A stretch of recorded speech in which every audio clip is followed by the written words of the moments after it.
राजनीति में हर नेता के पीछे कार्यकर्ता का हाथ होता है, ऐसा कहा जाता है। हर कार्यकर्ता जिंदाबाद करता है और उसी के बूते पार्टी चलती है। नेता कोई भी बने जीतते रहता है और वो लोग कहते भी हैं, हाँ करते कुछ नहीं है कार्यकर्ताओं के लिए, लेकिन जिंदाबाद जिंदाबाद जब कार्यकर्ता करता है तभी कोई नेता बनता है। दल चाहे कोई भी रहे, किसी भी दल में रहे, कार्यकर्ता के बूते ही होता है। लेकिन वही कार्यकर्ता जब किसी एक्सीडेंट में मारा जाए, हृदय गति रुकने से मारा जाए, देखने कोई नहीं जाता है। ना कोई दल का नेता जाता है, ना उसके और भी विपक्षी दल या कोई भी नहीं देखने जाता है। क्यों भाई? क्योंकि वो कार्यकर्ता है, नेता नहीं था। कब तक उसके काम था? जब उसके लिए वोट जुटाता रहता है तब वो कार्यकर्ता तो बहुत सक्षम रहता है, बहुत गुणगान गाते हैं। लेकिन जैसे ही उस पर विपत्ति आती है जल्दी कोई नेता देखने नहीं जाता है। इन कार्यकर्ताओं को बेहाल स्थिति में आज हम बात कर रहे हैं उस कार्यकर्ता की जो कि आपके राजद के अल्पसंख्यक मोर्चा के उपाध्यक्ष थे, खालिद जी, जिनका कल इंतकाल हो। आज मिट्टी था, जनाजे में कोई नहीं पहुंचा, जनाजे के नमाज में कोई नहीं पहुंचा। आखिर ऐसा क्यों होता है कि कार्यकर्ता अपने दुख में अकेले पड़ जाते हैं और नेता के पीछे अंबार पड़ा रहता है और नेता इसी बूते बने रहते कि कार्यकर्ता पीछे पीछे घूमता है। आप इसको कैसे देखते हैं कि इंतकाल के बाद मिट्टी में कोई शामिल नहीं हुआ, न हिंदू न मुस्लिम, तो बात छोड़ दीजिए, वो तो अपना सारा समय दे दिया एक पार्टी और दल के नीचे, फिर भी नेता नहीं पहुँचे हों। अफसोस इस बात का है कि कल उनका इंतकाल हो जाता है 3 से 4 बजे के बीच में, और वहाँ से फुलवारी उनका फील्डर कॉलोनी में मकान है। क्या करते थे वो? वो एक बिजनेसमैन थे और पार्टी से राष्ट्रीय जनता दल के अल्पसंख्यक प्रकोष्ठ के उपाध्यक्ष थे। क्या नाम हुआ? खालिद नाम था। खालिद भाई हम लोग कहते थे, और उन्होंने पार्टी के लिए बहुत समय दिया। पार्टी को हर जब उनकी ज़रूरत पड़ी पार्टी के लिए वो खड़े रहते थे, और तेज प्रताप यादव से वो जुड़े हुए थे। कहीं कोरोना काल में भी योगदान दिया। कोरोना काल में उन्होंने गरीबों के लिए मदद भी किया था।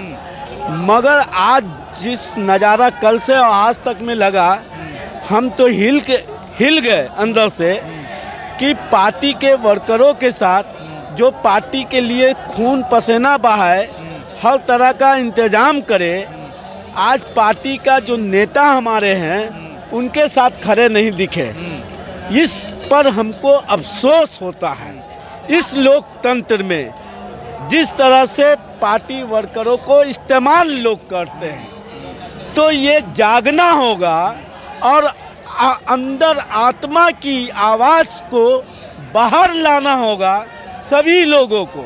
हिंदू मुस्लिम के नाम पे बांटते हैं, लेकिन वही कार्यकर्ता, हिंदू हो चाहे मुस्लिम, उसके पीछे नेता नहीं आते हैं। कभी जात के नाम पे ही करते हैं, और नेताओं का तो हमें लगता है अपने जातियों से कोई मतलब ही नहीं रहा। सिर्फ और सिर्फ वो इस दिशा में बढ़ते हैं कि हम किस तरह से कुर्सी पे कायम रहे। वो हिंदू रहे, मुस्लिम रहे, उनके छाती पर चढ़ कर भी वो राजनीति करना चाहते हैं। क्या मानते हैं? ये हकीकत है।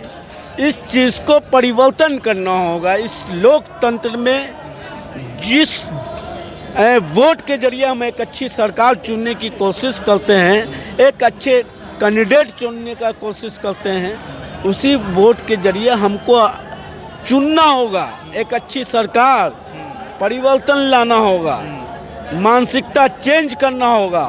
वह मुस्लिम समाज के लोग हों या हिंदू समाज के लोग हों या किसी को हम नेता मान बैठते हैं, चेंज करना होगा। देखना होगा कि हमारी हक की आवाज़ के लिए कौन आगे आता है, उसके साथ खड़ा होना होगा।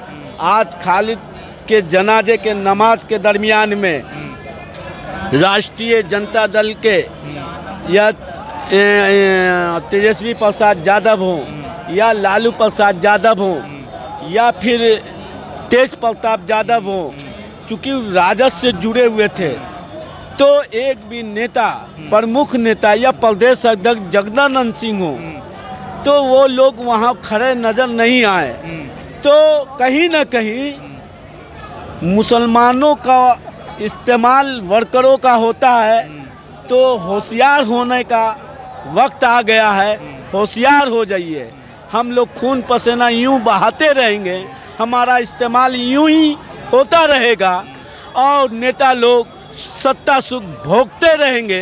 ये चीज़ को परिवर्तन करना होगा कि किसी और खालिद के साथ ऐसा घटना ना घटे, उसका इस्तेमाल कर कर और उसको इस तरह से जब उसको वक्त तबीयत ख़राब हो या किसी तबीयत ख़राब के कारण उनकी मृत्यु हो जाए, उनके जनाजे के नमाज में शामिल ना हो या कहीं से कहीं ये चीज़ दोबारा ऐसा ना हो, सावधान रहना होगा सभी व्यक्ति को। सभी हम खासकर अल्पसंख्यकों से अपील करते हैं कि ऐसे लोगों से परहेज करें और अपने दायरे में रहकर काम करें, किसी के लिए भी काम करें। जैसा हिंदू हो या मुस्लिम, जब बीमार पड़े, कोई मृत्यु हो, तो हमें जब उस समय ज़रूरत होती है नेताओं की साथ का, लेकिन नेताओं मगन रहते हैं। इस बात में उन्हें फुर्सत नहीं होती है कि हमारा कार्यकर्ता मृत्यु के सैया पे लेट चुका है।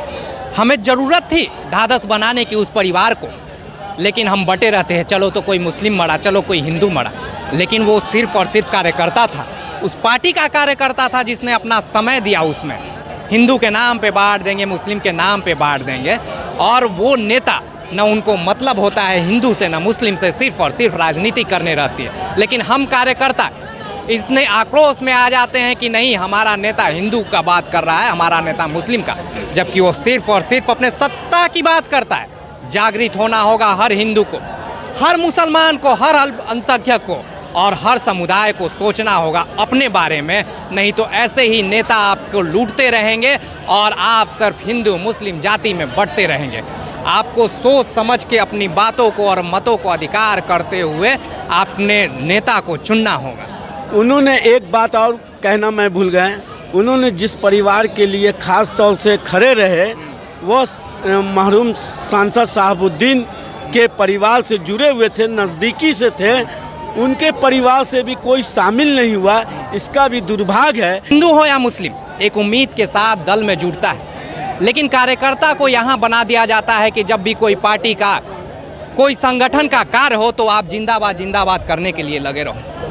अगर कार्यकर्ता अपने विवेक से ना सोचे तो अपना हर समय के साथ साथ अपना हर कुछ बर्बाद कर ले। सोचना होगा, नेता अपने बेटा के लिए सोचते हैं, लेकिन कार्यकर्ता दल के लिए। ये सोचने के बावजूद भी वो हिंदू हो या मुस्लिम, अपने आप को वहीं पाता है जहां से वो शुरुआत किया। सोचना और समझना होगा।